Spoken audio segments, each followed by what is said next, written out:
The New York Jets finally lined up and played some football against somebody other than themselves. I'm Glenn Naught with Jet Nation Radio and JetNation.com. Be sure to log on to JetNation.com where you can join what is the most active Jets message board on the web. Dylan Turman, Glenn Naughton, no Chris Schubert tonight. He's taking a little bit of time off with this summer holiday season. Dylan Turman, how are we doing today? I'm doing well. I'm glad that you said Chris is absent because unlike Chris, we're not going to dole out any fines for his absence in this one. We'll excuse it this one time. So Chris is on the hook next time if he misses. So glad to be with you. Looks like the Jets dominated inferior team at practice today and can't wait to talk about it. Yeah, the Jets obviously every team in the NFL, you hear it every year. Guys get tired of just hitting the same guys every day, hitting their teammates, lining up against the same guys.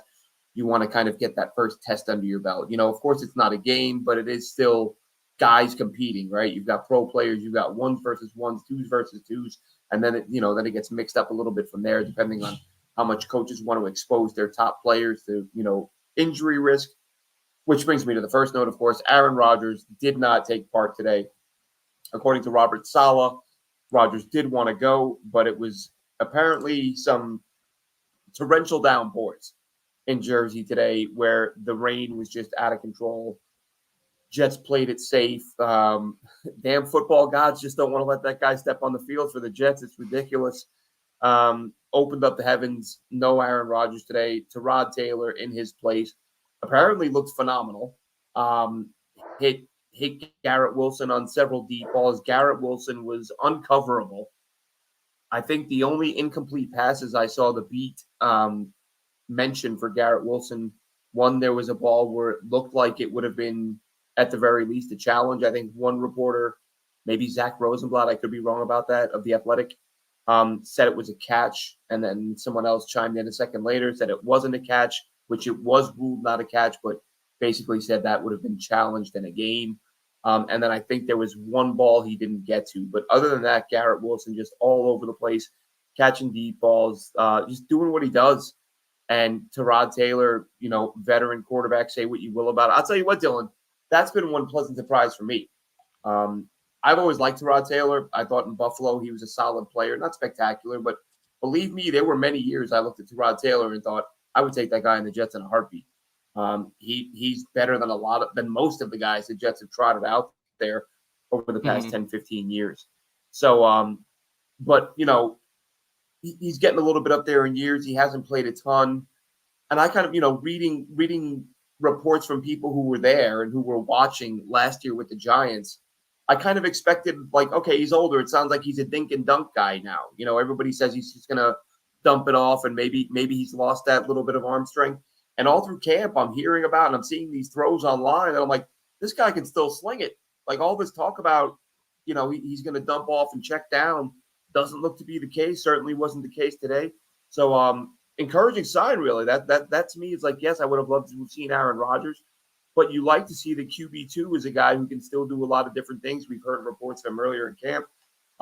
During team sessions, running the ball for a touchdown when things break down. So can still run a little bit, can still throw the deep ball. Sounds like Tyrod Taylor's got more in the tank, got more left in the tank than we were led to believe. And Garrett Wilson is still a guy the teams can't cover. Yeah, so with the Rodgers point, I mean, it's August in any rush to, put him out there in a vulnerable, compromise. I'm cool. Obviously, it sounds like he wanted to practice and told him it was. Sorry if I'm having connection issues. Also, I see I'm kind of loading here, but yeah, I'm cool with keeping Rodgers out. Tyrod obviously stepped in. He needs reps too. I think that's very important because I don't think either of these quarterbacks are going to see a lot of preseason game time. So these joint practices are going to be like their probably ramp up to the regular season. Tyrod, maybe, I think you see a quarter, maybe a quarter and a half or something, the entire preseason. It's like, how much do you play him? You said it. He's an older player. He's been around the block. He probably doesn't need the preseason reps, but at the same time, you want to see what he can do. And I've always said it. He can throw deep, but he just chooses not to, or maybe he's just schemed not to. But I feel like the arm talent and arm strength was always there with Tyrod. So this about the room last year, but 180 to get Rodgers and Tyrod in there. So yeah, as many reps as either of them can get at this point, I'm happy with, because I don't want to see them playing meaningless games against the Commanders, Panthers, and Giants and possibly getting hurt. Yeah, I think that's one of the. I think that's part of the upside to having these team scrimmages, these team practices. You get to see Tyrod Taylor a little bit, but now hopefully we don't see much of him at all, or Aaron Rodgers on Saturday. And then you give Peasley and Martinez an opportunity to go out and compete, because, Peasley's a guy who's been there the whole time. Martinez, of course, just got there a couple weeks ago. I don't even think it's been that long. Uh, these guys are going to be battling for that number 3 job, at least right now. Unless the Jets have their eye on a veteran who they think might shake free. I think Jordan Travis. I think maybe you see them IR him. Find a reason to put him on IR and say, oh, he's not going to suit up this season, and we're going to have a QB3. Martinez is a guy, for those unfamiliar with him. His first couple years in college in Nebraska, and he played at Nebraska and Kansas State, turned the ball over a lot. I watched a fair bit of him, and every time I watched him, I just thought, this guy's a better runner than he is a thrower. And he 500-600 yards a season on the ground, so he can run the ball. I kind of joked when the Jets signed him that they can put him back there on the return team, since they're gonna have 2 return men, and let him run some gadget stuff, because really he's a runner. But that being said, if you look at his touchdown to interceptions, you look at it in college, his first few years, it's pretty bad. His final year, the numbers were low. I think like 6 touchdowns, 1 pick, something like that. And then this past year in the UFL, I think it was 15-2 or something, a really good ratio. So it's like, is that something he's cleaned up? Is he doing a better job of protecting the ball? Because the version of him that I saw in college, the majority of the time, every time you watch him, you see these costly turnovers and just think, I'm not sure this guy's a pro. And then Peasley, on the other hand, is a guy who I watched a fair bit after the Jets picked him up. Didn't watch him pre-draft. And he's a guy who I came away thinking strong enough arm, not a rocket arm, but then I did find one article that claimed the lack of downfield throws was more due to the coaches and the way they ran that offense, that Peasley reportedly used to beg them to let him throw it down the field. And then at his pro day, he was able to, they said he uncorked a 65-yarder. So the guy may have more arm strength than we've seen on film. He's fearless. He'll tuck it and run and take a shot and get right back up. Between that 15 to 20-yard range, I thought he was really good, very, very efficient. So he's got some good tools to work with. So between him and Martinez, one of them maybe ends up being your 3. But I like the idea of keeping the starters, especially the quarterbacks, out of the picture. Keep those 2 guys, who we didn't. Neither one of them made any spectacular plays today or did anything today that had anybody buzzing. Saw Peasley's name a couple times, but just more as a guy attempting a pass. But the guy's blocking up front. What are your thoughts there? It sounds like Tyron Smith and Morgan Moses, when they were in there, the Jets O-line was just moving people, opening up running lanes for Breece Hall. Just exciting to hear, because this is what we've been waiting to see, other than Aaron Rodgers, waiting to see and waiting to hear what this offensive line can do.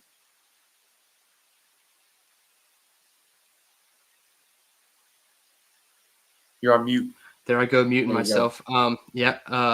So with the offensive line, I mean, I'm excited to see them. Obviously, we haven't seen them, what was it, one drill reportedly that they were all in together today. They were dominant. Breece had some really huge runs behind them. So, this is the part of the team that always worries me but excites me the most in the offseason, probably just because we have so much turnover at the position as a whole that every year it's like a completely new offensive line. You're like, all right, well, what is this offensive line going to do this year? And this year it seems like we're going to get a top half of the league at worst, maybe, if all 5 guys stay remotely healthy. So I'm really excited. Kind of the similar aspect of the quarterbacks. You have to find a good, I'll use the basketball term, load management during this portion of the offseason. It's not necessary for Tyron Smith and Morgan Moses to be out there on every single rep, every single snap in the middle of August against other teams Let Olu get a bulk of these against other teams, new faces. He's been going up against our pass rushers for quite a while. Let's see somebody else with a different, bag of pass rush moves. And I think it's just like the quarterbacks. The tackles are the same. Any reps that they get are good, but you don't want to give them too many and risk an injury. So I'm always excited for the offensive line. And this year, I think we have a legitimate reason to be excited. I know the Joe Tippmann snap things it's like a here and go type of situation. Like if one day it's bad, one day it's good.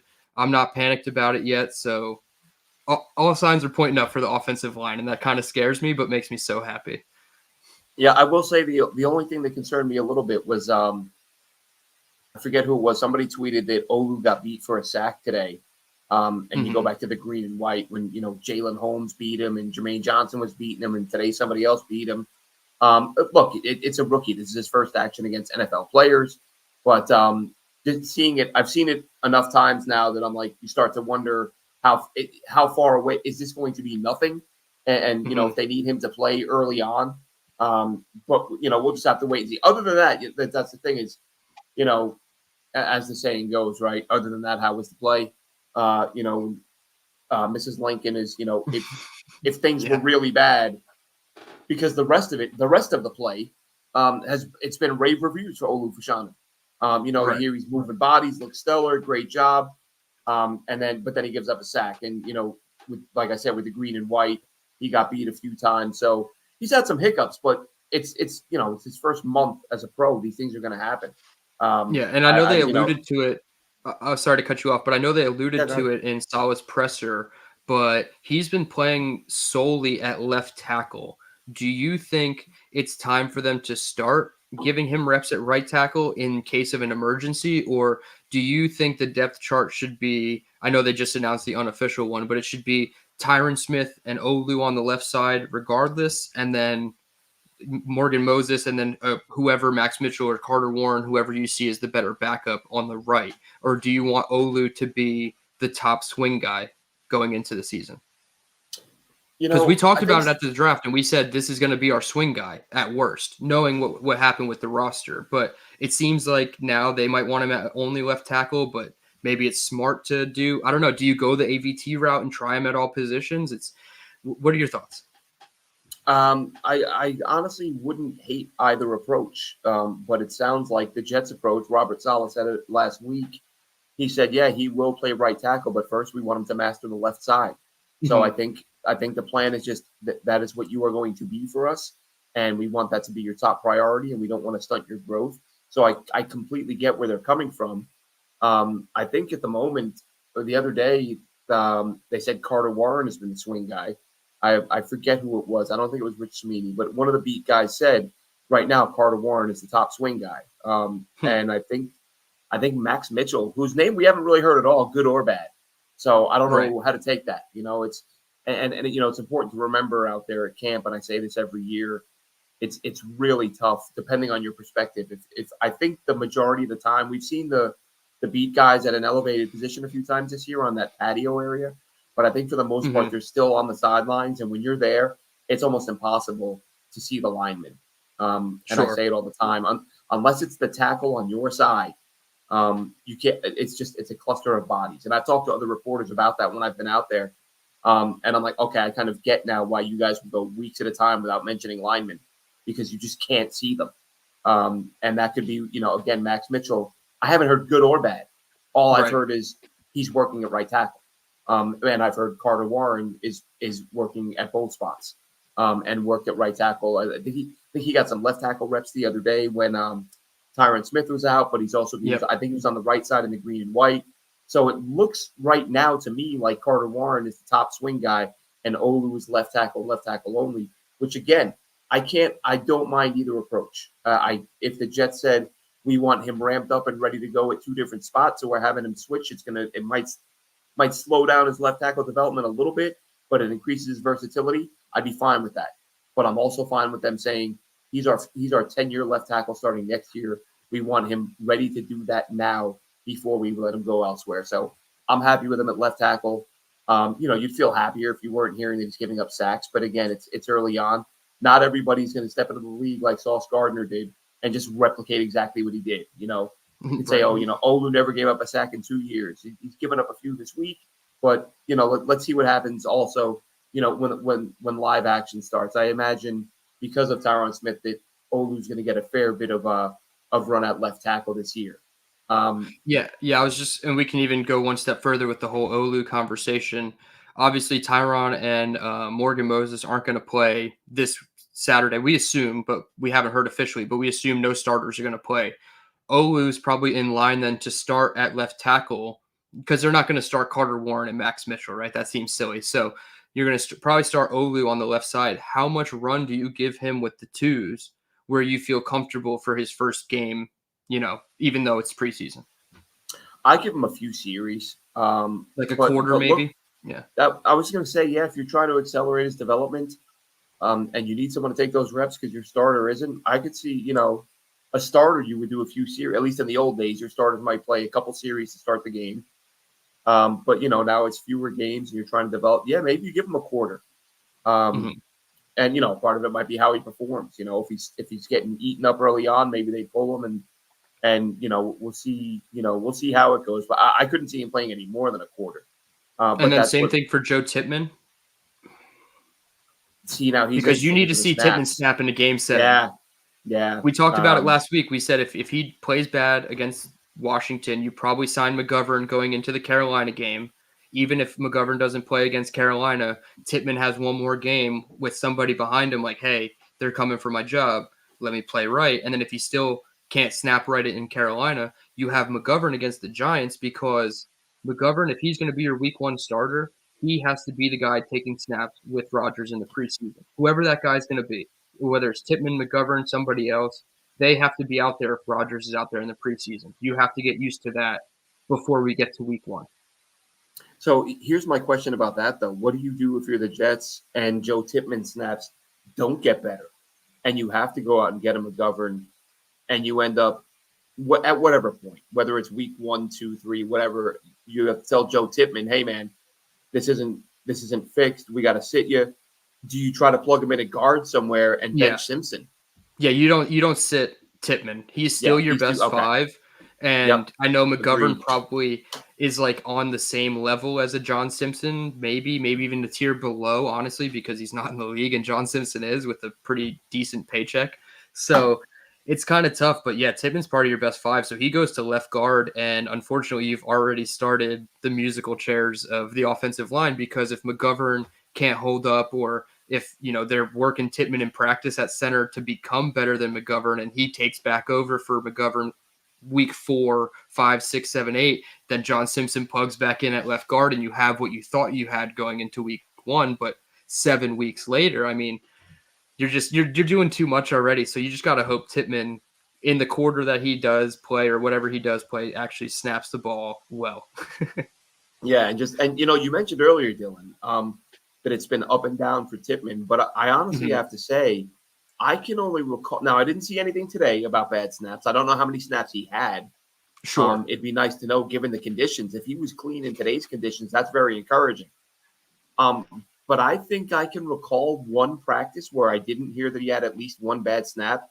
And before this became a thing, before it became a talking point, again, very early on in camp when the Jets website put out a couple of highlights, I noticed, like I said, within the first few days, I saw a couple clips of highlights, but I'm seeing Aaron Rodgers jump up to get the snap, bat it down. And on the second or third one, I was like, is this going on still? Like with Tippmann, I was like, that's something to kind of keep an eye on because they keep showing these highlights and a few of them haven't been clean snaps and that can't become an issue. And then it was 3-4 days later, maybe a little more, when you start seeing the reporters talking about it, like, another bad snap. And it's early, so you don't want to freak out, but it's an important enough thing. You don't want to ignore it. Like people might get upset. Oh, it's only whatever, August 8th. Why are we talking about this? He'll clean it up. And he probably will, but he might not. And we're just kind of having a conversation. Like what happens if that doesn't get cleaned up? And it's not. It really throws a wrench into the plans of offensive line because they view him as the future. And obviously Rodgers holds him at a high regard. So he's going to be on him and he's going to make sure that he's doing his job right. And we know Rodgers doesn't tend to love rookie offensive linemen, specifically centers.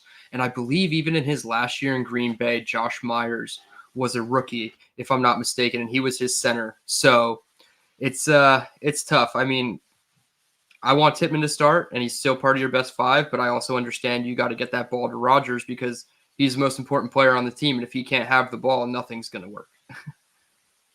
Yeah, absolutely, and that's it. It all starts there, right? And if there's an issue, it's and Dane says still no hat. Dylan's got a hat. I'm looking for it online, Dane. I can't find it. Aaron Rodgers wore a specific Jets hat in a presser. Oh, I saw that. I like that. It's such a nice hat with just the alternate logo, and it says Jets on it. I'm like, I need to find it. You can't find it. So yeah, it feels weird doing the show from here and having no Jets stuff. You know, I don't have my Jets hat. Look at my background. I look like I'm held hostage in a bunker. It's all right. it's 8,000 degrees here. I wouldn't be wearing my knit cap even if I had it. Right, yeah. It was a little bit cooler today. It was I don't know, somewhere high 80s, low 90s, but it just stays hot at night. At night it's like 83 degrees in the house when we're going to bed. So it's a little bit nuts. But yeah, it feels weird going with no. But I should have Jet stuff next week. I should be back home in my study next week when we're live.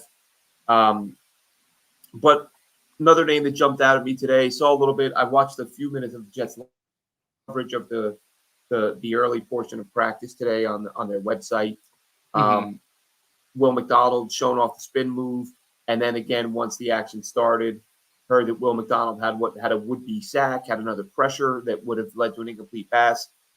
Listen, the Hassan Reddick thing is, and I think I said this before, I can't remember the last time the Jets had a guy on the level. Well, I guess it'd be Revis, right? Like the last time you had a guy who was an elite player at a premium position and holding out. But to me, the contingency plan, or not even the contingency, just having JJ, having Will McDonald, if he's playing well, having Quinnen Williams. And I said this a few weeks ago. To me, Reddick, love that he's on the team, but he's sort of a cherry on top at this point. You know, as long as everybody they have in place is on the field, they're still going to get to the quarterback. They're still going to pressure opposing passers. So it's not like the Revis situation where it was like, hey, man, we got, who was the corner behind Revis? It was that's the thing. Wasn't it the rookie first rounder? Who's Kyle Wilson? Whoever it was. It might have been. Yeah. Yeah, whoever it was that first, because Revis had a couple of holdouts, so I'm trying to remember. I think that holdout, it was Kyle Wilson. So you're like, hey, man, if you don't get Revis in here, we're in trouble. Like, the pressure is on to get this dude in here. Whereas with Reddick, they can go, all right, man, well, come in when you're ready. Try not to lose a year of eligibility. And we're good enough to roll without you. You're, like I said, I'm not saying he's not a good player. He's a great player. But they're deep enough at that position that there's not a lot of pressure to get him in. But thoughts on Will McDonald and any new thoughts on Reddick? Because really nothing has changed. Right, yeah. I mean, I think you can mitigate the absence of Reddick way more than the absence of a Darrelle Revis, obviously, because you're more on an island playing corner, whereas like you have three other teammates at all times with you on the defensive line, and they have a lot more depth at edge this year going into the season. With that said, though, I think the Jets still need Hassan Reddick because now they're one injury away from Michael Clemens playing 70% of the snaps, and he was listed as the unofficial starter opposite Jermaine Johnson on the team's site. Now, we all know that Will McDonald's probably going to be the guy over there, but if one of these guys gets hurt, it just pushes the thumb on the pressure point that much more. I don't have any new thoughts as far as Hassan not showing up. The dollar amount keeps stacking up. It's really unfortunate that we're even at this point. And I think Zach Rosenblatt put out he has to give back like $2.3 million or something if he misses all of the preseason. So yeah, I think both sides need each other. You want Reddick he needs the eligibility to, get a new contract next year, which is what he's seeking. But the Jets also need Hassan Reddick. Turf Dome puts it in the chat as I say it. We do. We need Hassan Reddick. He takes this defense from great to probably elite just based on his production alone, which is, it's kind of rare to have a newcomer on the team that means that much and hasn't played a snap for us, but actually means so much. But I think the Jets need Reddick probably just about, if not a little less than Reddick needs the Jets right now. Yeah, but as you said, and everyone we can sort of categorize them however we want, what level we believe they're at. But I don't disagree. I think even without him, I think at worst, without him, they're still a very good defense. And Aaron Rodgers with a very good defense can win you 11, 12 games. So I think if Hassan Reddick doesn't show up, they'll go to the playoffs. But if he does show up, again, that's the cherry on top. That's from a top 10 defense to a top 3 defense, maybe top 2, right? So yeah, again, I'm not saying he doesn't improve them. I'm saying this isn't a situation where they're like, oh my God, if we don't get him in here, we're not going to be able to compete. Like, right. You're not going 8-9 without Reddick. Yeah. Exactly. You're going to the playoffs with or without him. But man, it'll be nice to have, with him sounds like a lot more fun than without him. And where do you fall on this, Dylan? Because my opinion, I had a conversation with somebody about this situation last night. And they were, putting it on Joe Douglas, and I get there's some executives were interviewed, and the Jets, you don't make this deal without signing him, and I get all that, but my view is Joe Douglas. I mean, he's not just trying to save his job; he's trying to win a Super Bowl, right? Like going 11-5, 11-6 probably saved his job, whether they win the Super Bowl or not. But he's trying to win a Super Bowl, and he gets an opportunity to acquire an elite player for a pretty damn good price in terms of compensation, trade compensation. And if the reports are correct, and there's 2 things about this. One, if the report is accurate, that Reddick assured the Jets, yeah, I'm happy to come in and earn a new deal, which is what the Jets wanted. That's the report from Connor Hughes. It sounded, the way Connor Hughes worded it, sounded like that, someone from the Jets may as well have typed it up for him. It was clearly the team wanting the public to know, here's what's going on. Which happens a lot. Yeah, and this isn't, this is a normal It's not thing. a Jet-specific issue, which it's not even an issue. It's just the way teams get information out without officially putting it out. Right. But if, to me, I understand it becomes a sort of a propaganda war between sides. Reddick's side has been quiet. But I don't think there's any way the Jets release that information without it being true. Like, because now the guy's not going to, like, if you're going to lie, like, he's not coming at all. And he's gonna blast you in the media. But no one from Reddick's side has said anything. I think what the Jets said is accurate. I think they got on the phone with him and said, hey, man, the report was the Jets offered him a new deal, just a new 1-year deal or restructured deal for this year that included a pay raise. And he said no. And the Jets said, okay, well, then will you come in and prove it to us, whether it's in camp or to the first few weeks of the season? Are you willing to come in and prove your worth? And then we'll give you a new deal. And Reddick says, yeah, I'm happy to do that. And then camp and off season. And then he's like, you know what? I'm not happy to do that.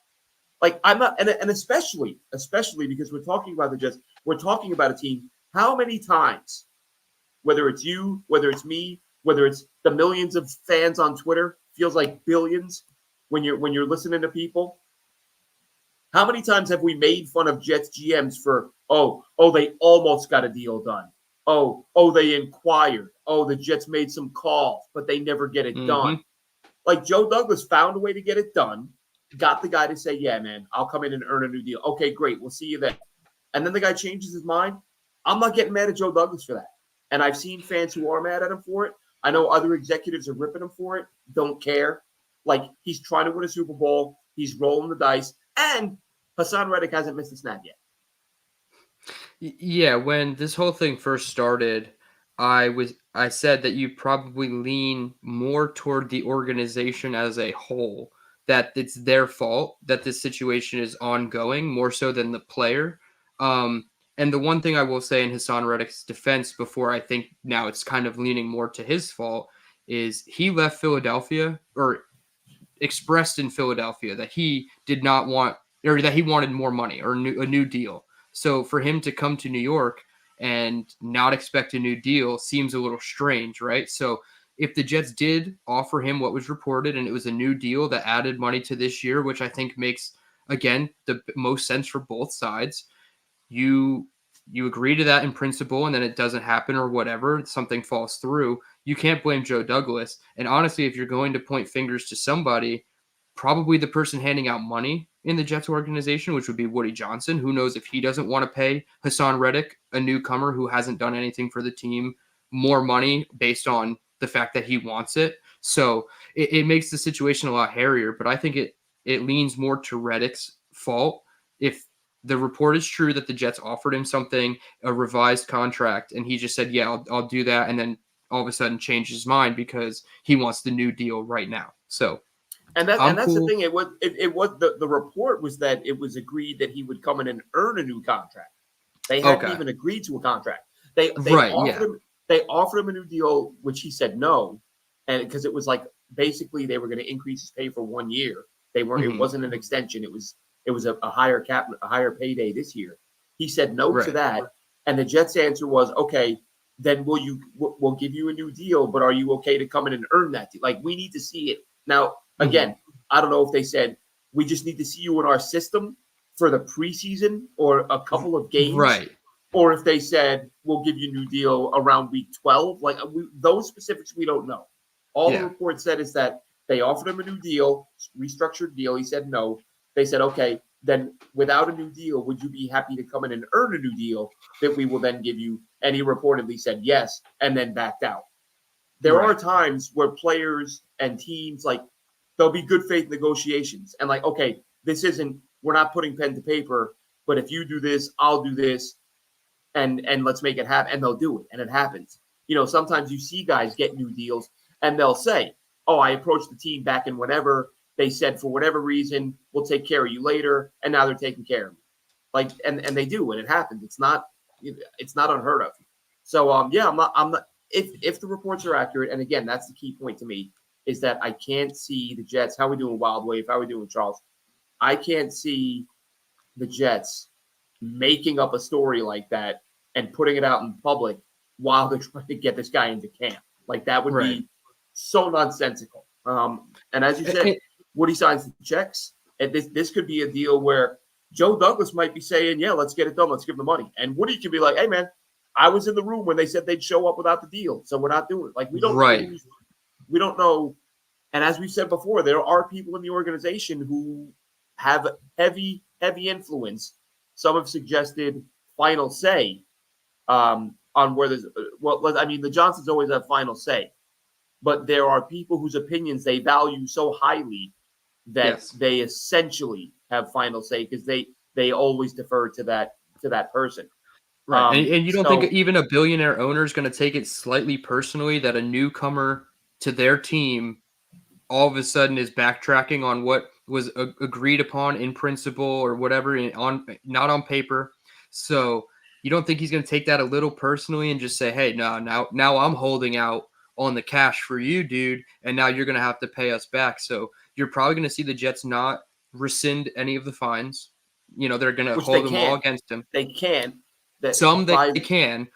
Some they can, and Saleh said they're not going to. So also makes me think like that Saleh doesn't want to fine his players, but maybe that's coming from somewhere up above that, hey, we're fining him and we're not taking that money, or we're not giving that money back to him. Yeah, and that's one of those things without being in on the negotiations. His agent could be on the other line saying, hey, man, everything that you fine him, like, that's how much more I need tacked onto his deal, right? Like, we're talking about $28 million right now. If his fines are $2.6 million, then we need that plus $2.6 million. And that essentially you're getting the money back that way. Wild Wave says, do Reddick and Joe D have the same agent? I hadn't heard that. But I know a lot of times there is some sort of, overlap with who's representing who, like same agent might represent a player and a coach on the same team. I hadn't heard that, but that is possible, Wild Wave. Yeah, it looks like Hassan Reddick looks like he's represented by Tory Dandy. And I don't know who Joe Douglas' agent is, but I'm working on figuring that out. Yeah, check that out real quick. And I will, let's see, we already talked about Fashawn, who I had him as a note in the, I just threw up a quick article on the JetNation.com front page. Defense apparently looked really good.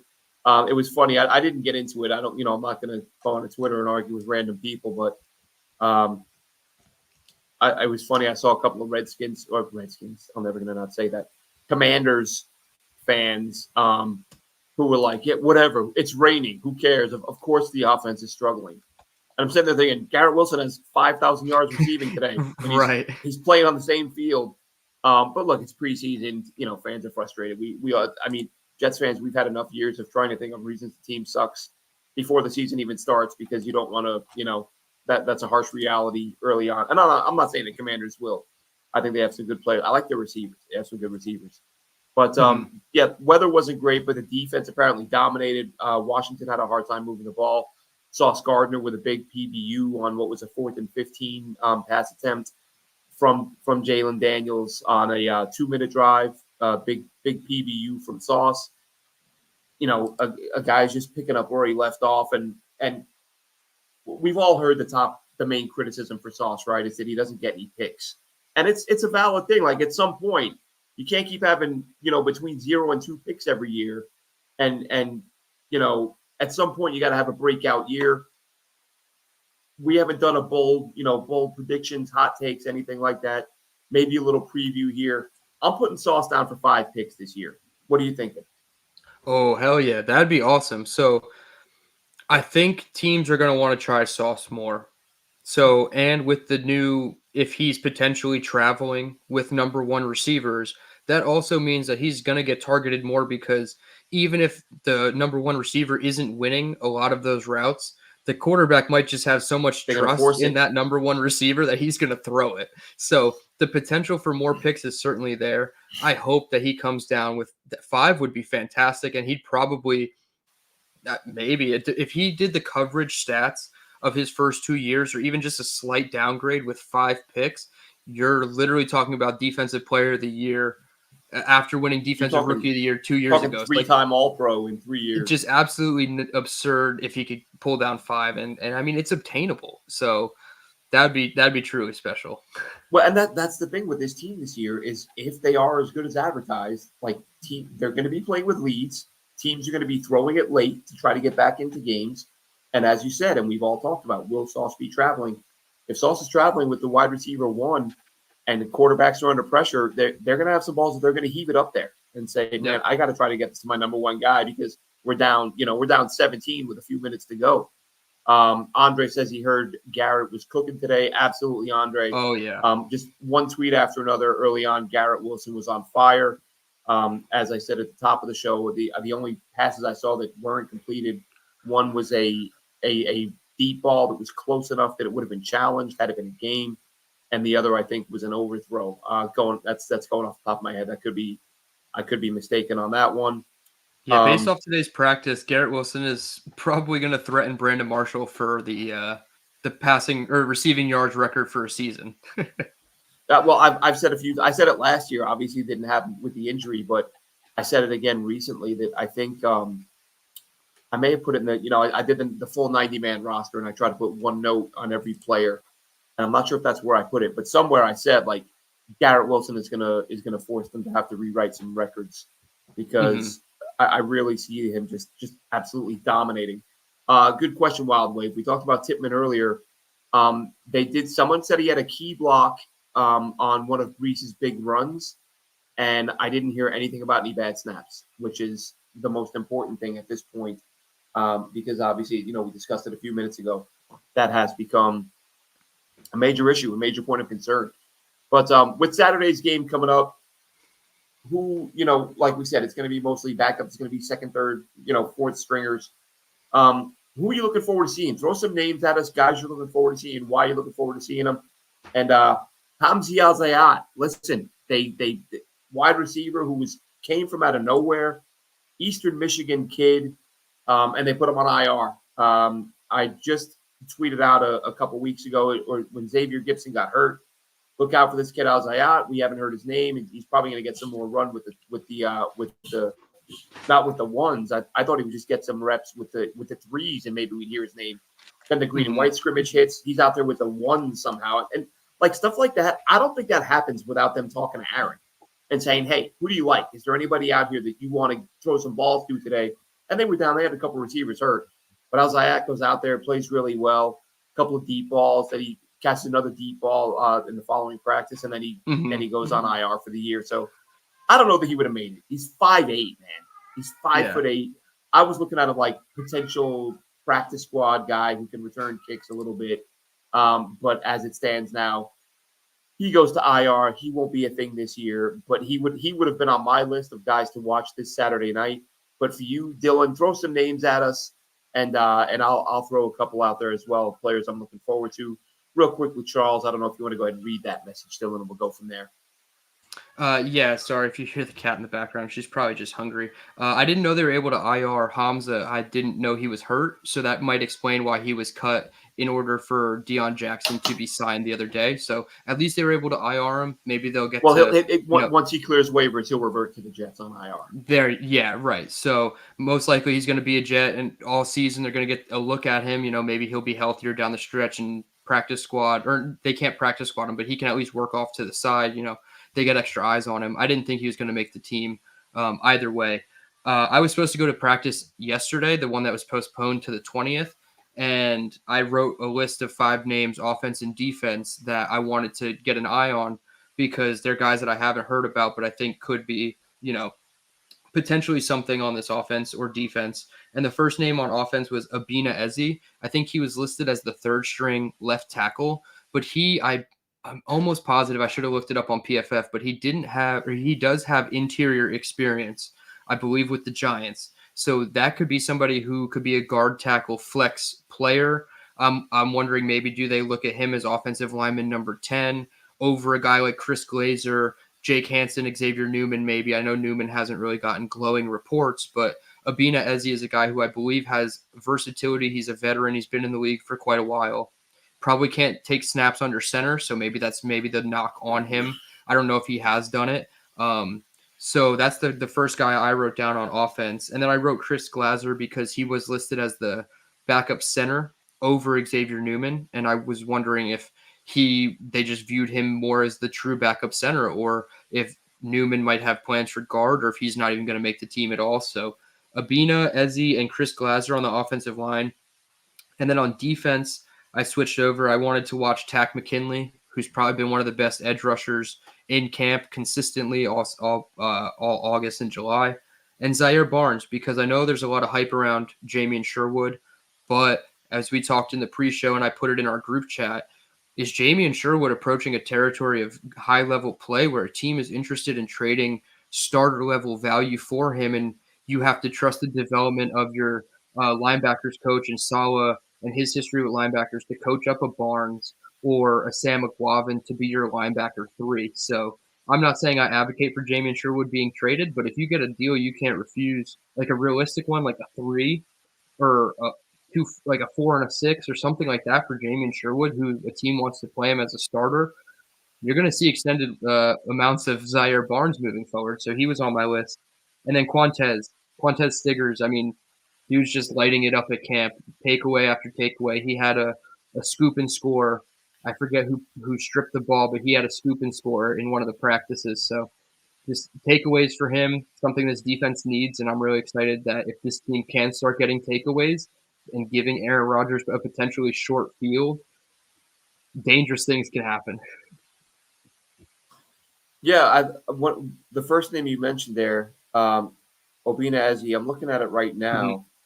I don't because I did an article the other day that's currently on the front page, basically talking about Pete Carter and his ability to develop young linemen. Like, he's got to show he can do that. He hasn't really done that. And Eze was probably the least, the guy who the fewest fans have heard about, who I included in the article, saying this is a massive guy. His arm length is over 36 inches. Played tackle at TCU. I don't see that he played any guard. It was actually, I believe, he wasn't. I don't think he was with the Giants. I think he was with the Lions, if I'm not mistaken. But maybe I'm getting my blue teams messed up. It might have been the Lions. Dude, I do that in college all the time. Like Purdue and so Vanderbilt. Bad. There's a handful of teams. Like, I'll be talking about a guy, and I'm like, oh, he's and it's like, no, he's the other team that wears the identical colors. Yeah. The amount of red teams in college, sidebar, the amount of red teams in college is just phenomenal. You have whole conferences in like group of 5 that are just red schools, shades of red. Like, how do you distinguish? Yeah, the number of times I mess up a guy and I'm like, oh, so and so out of this school, and then I'll catch myself and be like, oh, it's just he plays at the school that wears the same colors. Hmm. But yeah, that's a big one for Purdue and Vandy. I'm always like, oh, he's a Vanderbilt player. Nope, he's Purdue. But Hmm. anyway, yeah, Eze's a guy. I don't know that he's played guard, but he's a guy I'm really looking forward to watching because you watch him at TCU, pretty good play, raw player. Didn't play a lot of football growing up.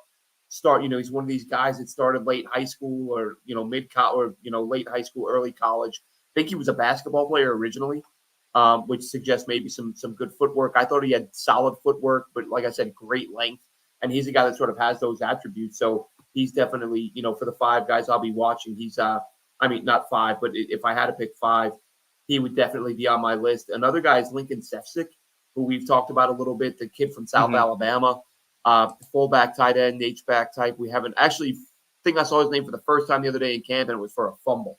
I was like, oh, see, that's what happens. I talked the guy up a little bit, and he had a fumble. But it's he's going against Sheffield, who's probably a savvy veteran who saw something Sefcik was doing with the ball and was able to pop it out, and the Jets got a scoop and score on that. Oh yeah, that's the Stiggers one that I was just talking about. Yep. Stiggers picked it up. Sheffield popped it out. Newcomer Sheffield. Yep, that's great. Yeah, and he's a guy we haven't really talked about him, Kendall Sheffield, but he knows Jeff Ulbrich from their Atlanta days, and the Jets don't have a bona fide backup nickel, where Sheffield has played a bit when on a staff that Jeff Ulbrich was on. So he's not a guy anyone's talking about, but I think he's got a chance to stick he's played the boundary too, but he's played the nickel, so he's got some game experience, he's got some versatility, and he knows Jeff Ulbrich. So someone we're not talking about or isn't getting a lot of love, but wouldn't be surprised if he stole a spot. But anyway, getting back to that, I like Sefcik. I'm looking forward to seeing him.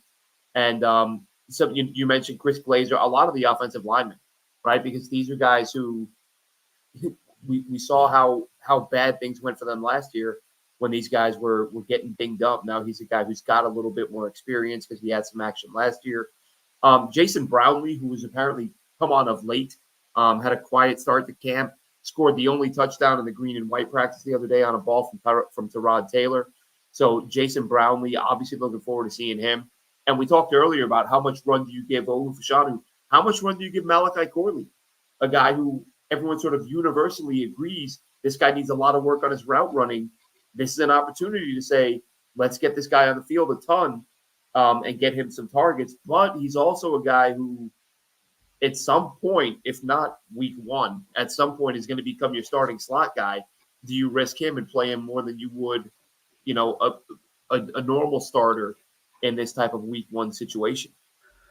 I think it kind of goes back to the Olu and Tittman conversation. I'd put him in that bucket too of playtime, maybe like 3 series, maybe. I don't know. It's hard to tell because now you're weighing what is the expectation of his role throughout the season versus how much do you need to see him catching passes from Andrew Peasley. Because if Tyrod Taylor's the starter and Malachi Corley plays 3 series with Tyrod Taylor, I don't need to see Peasley come out in the 4th series and Malachi Corley come out with him. I just don't. So it's kind of like that in between period with Fashanu and Tittman to me, where maybe 3 series, maybe just a quarter. So you got to be cautious because if he factors into their plans, which it seems like he will, you gotta limit what he can do in the preseason. But give him at least like a couple jet sweeps and fun stuff for us to at least gaga over until the regular season. Yeah, let him get his legs under him, and get a feel for this level. But another guy, UDFA though, of course, Corley's a pick, but somebody we saw down in Mobile, Braden McGregor, the D end edge guy who's been getting talked up a little bit. He's one of those guys. There were a handful of guys. I'll actually throw 2 guys up in there for the D line, McGregor and Leonard Taylor. These are both guys who we expected to be drafted. Neither of them were. Taylor was getting, talked up the previous, going into last year. He was getting talked as a top, a first round, at least top 50 type pick. He has a down year, goes undrafted. Haven't heard his name a lot. Dan Leberfeld at Jets Whispers commented on him the other day. did a short story saying that like he is making some plays. He is doing a few things that pop from time to time. So if Taylor and McGregor, like somebody's going to make it in the front seven as UDFA. Eric Watts, another guy, another guy we saw down in Mobile. So these guys' names are popping up from time to time, and these are younger guys who will be rotational guys who may even be inactive some weeks. But some of them are going to have a shot. They're going to get a shot this Saturday against Washington. That's for sure. Yeah, kind of like Peasley and Martinez. One of those guys is competing to be the QB3, which is probably going to be the practice squad, elevate in case of emergency type quarterback.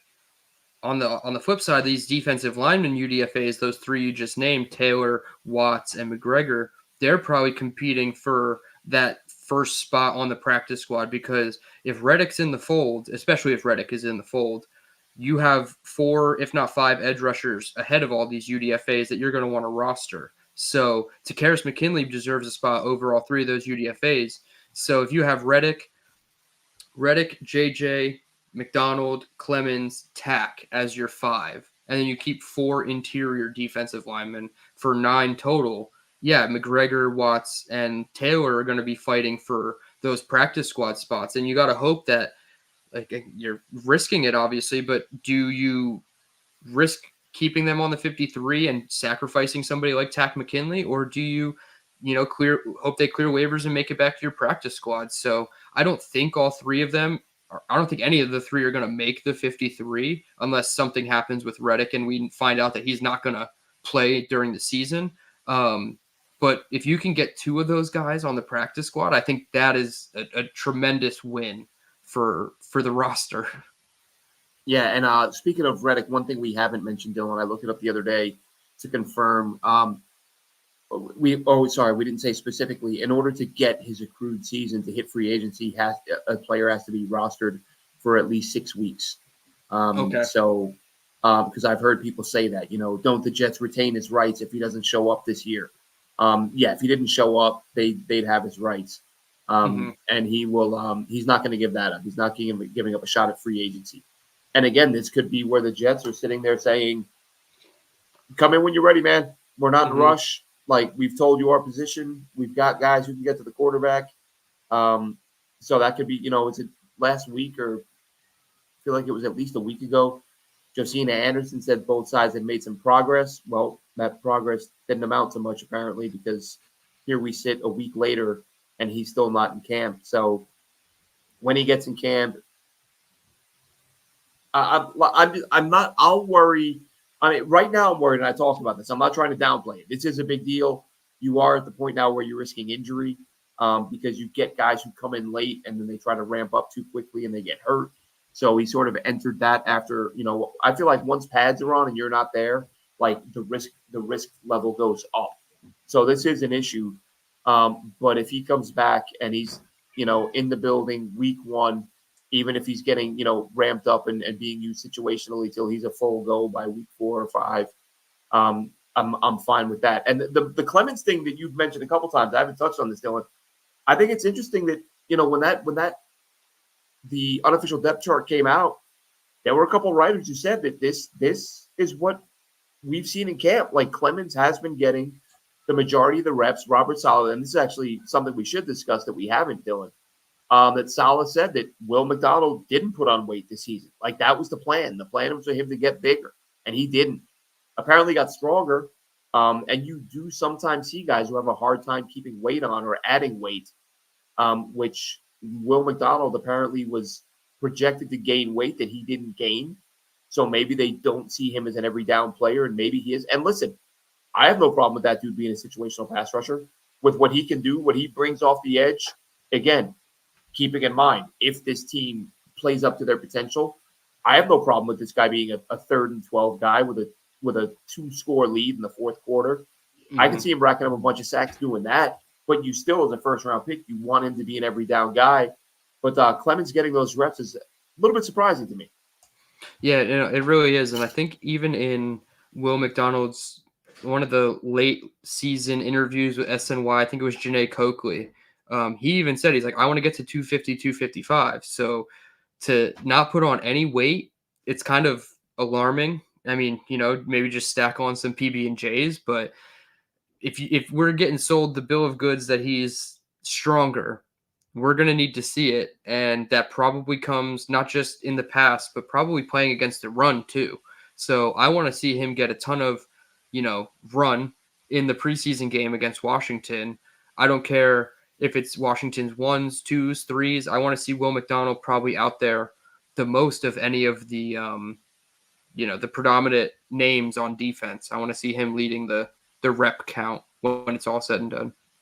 Yeah, and Charles, I promise I wasn't stealing your thunder there. While Dylan was talking, I looked down, and Charles said about 8 minutes ago that he hopes Will McDonald has put some weight on. Promise you, I didn't see that until after I brought that up. But there's your answer, Charles. Robert Salas talked about it. He says Will McDonald has gotten stronger, has not added weight, so that's going to impact the number of things but to be fair to Will McDonald, at his size last year, I didn't expect much from him against the run, but I felt like late in the year, again, very limited reps. We have to take that into account as well. But go back and watch that game. I want to say, I forget which week it was. I would have to look it up. I don't want to misspeak. But they had a couple of reps where whoever had the ball were deep in their own territory inside the 5. And was it the Giants? It was the Giants, where they tried to run the ball up the middle a couple of times. And Will McDonald really, surprised me in how well he held his own, held up the point of attack, ended up with a good PFF grade that week, I believe. This is all off memory. I believe he graded out well against the run in that game. And even if he didn't, I don't care what the grade says, he held up and he held his own. So he did that, but that's a very limited basis. Can you count on a 235-pounder to do that over the course of, 15, 25, 30 snaps over a game? Probably not. And that's where the Jets' concern likely lies and why they wanted him to add that weight that he wasn't able to add. Yeah, and I ultimately think he's going to be fine. And like you said, it's just a situational pass rusher, that's fine as long as you excel in that role when you're asked to. But if we could get a complete player out of the 15th overall pick, not a bad thing either, because our first round picks, other than Sauce, Garrett, and Jermaine, they're not really hitting to their potential. So if he could become a full, well-rounded pass rusher, edge player, that'd be great. And that's one of those things. One of the things I always talk about with any GM, when you look at picks and is this guy a hit, is this guy a bust? I look at the stuff that's sort of that you can't predict, that you can't account for. If Will McDonald has an insane metabolism, that means that, if they're ramming him full of steaks and cheeseburgers and the weight still isn't coming on, that's not on the Jets. You know what I mean? If he's eating and it's just not sticking, that's one thing. Yeah. If he can be and good for him, man. Lucky guy. If he can be an 8 to 12 sack guy this year, coming off the bench as a specialist, as help close out games, I have no problem. I think that's the role they envisioned for him last year, honestly. But it turned out they stunk, and he didn't get the opportunity to do that because they didn't really have leads. But I think that's where they envision him. But before we wrap up, Dylan, any other notes to add from camp? Any thoughts on what you saw today or what you read today? No, I like I said, I was supposed to be there yesterday. The practice got postponed to the 20th, so that's 2 Tuesdays from today. I'll be there, so I think that's the week leading up to the Giants game. So I'm excited to actually be there. It'll be my first time ever going to camp, so I'm excited to really get in the weeds, and hopefully you can see these guys. Like you said, it's hard to watch the offensive linemen, but just excited. I mean, the Jets, I think, are underdogs by 3 points because they're not playing any of their starters, or expected to not play any of their starters. And Jaden Daniels going to start for the Commanders, so probably most of their starters are going to play. I would say the Jets should comfortably take care of this one. I'm not going to put a score on it. I think the Jets win. I think the backups, can still handle the Commanders, starters, and then backups, however long the starters play. But this is just a piece of it. If our expectations are accurate, and they seem like they should be accurate for this roster and what it's capable of, we should be doing this to teams like the Commanders in practice. And not for nothing, I expect them to do that next week against the Carolina Panthers, and the week after that against the New York Giants. I expect that's par for the course at this point. We're too good of a team on paper for it to not translate to the practice field and then to the game field. So I'm just super excited that we're actually dominating and seeing inferior teams up front now and dominating those opponents. So let's just hope that the Jets win. I mean, health is the most important, but I think the Jets can win it too. Yeah, and we got to see, we got to see these quarterbacks. We got to see who's going to win that number 3 job. Like I said, if they don't go out and get a veteran somewhere to I mean, I think it makes the most sense that it would be a rookie. But lots to pay attention to this Saturday night. I'm looking forward to it. I don't know if I'm going to hop on live afterwards to talk about it, kind of play it by ear. It'll be like, I don't know what time here. I'm 6 hours ahead for the rest of this week. But we'll see. We'll play it by ear. But that'll wrap this one up, Jets fans. Good day for the Jets against the Commanders. Some big-time performances from guys that you would expect to see, some big-time performances. Next time you see us, we'll be talking about an actual preseason, yes, but New York Jets football game. Have a good one, Jets fans.